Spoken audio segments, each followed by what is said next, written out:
ரூம்ல சாப்பிடலாமே. Hand wash பண்ணிட்டு வாங்க, சாப்பிடலாம். யார சொல்றாங்க மேடம்? என்னையா சொன்னீங்க? இந்த ரூம்ல வேற யாராச்சும் இருக்காங்களா? உங்களை தான் சொல்றேன், உட்காருங்க. மேடம் நீங்க சாப்பிட்டீங்களா? ம். மேடம் உண்மையாவே நான் சாப்பிட்டுமா மேடம்? ம். சரி மேடம். மேடம் நான் வரும்போதே கையெல்லாம் கழுவிட்டேன். ம்.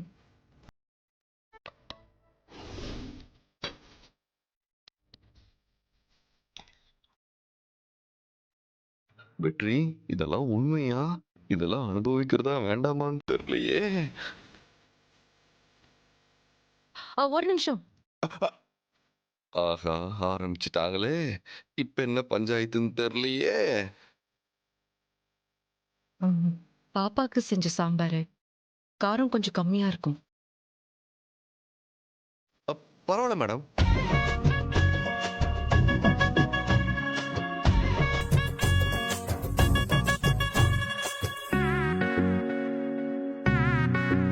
பரவாயில்லையா? ரொம்ப நல்லா இருக்கு மேடம். தினமும் உங்க கையாலேயே சாப்பிடணும் போல தோணுது.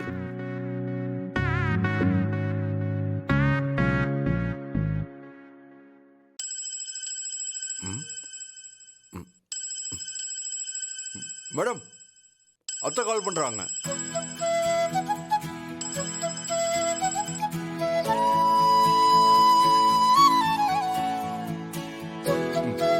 ஹலோ வெற்றி, சொல்லுங்க அத்தை. அது வேற ஒண்ணும் இல்ல. கல்யாணம் முடிஞ்சு மறு வீட்டு விருந்துக்கு இன்னும் உங்களை நாங்க அழைக்கலல்ல. அதனால நீ துளசியும் தியாவையும் அழைச்சுக்கிட்டு நம்ம வீட்டுக்கு விருந்துக்கு வந்தனா நல்லா இருக்கும்.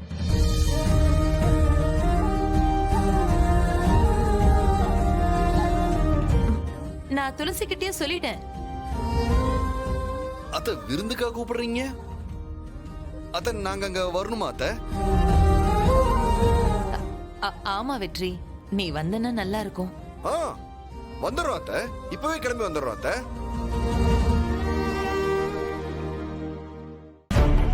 விருந்துக்கு கூப்பிடுற அளவுக்கு குடும்பம் ஒன்னாயாச்சா? பாத்துக்கிறேன்.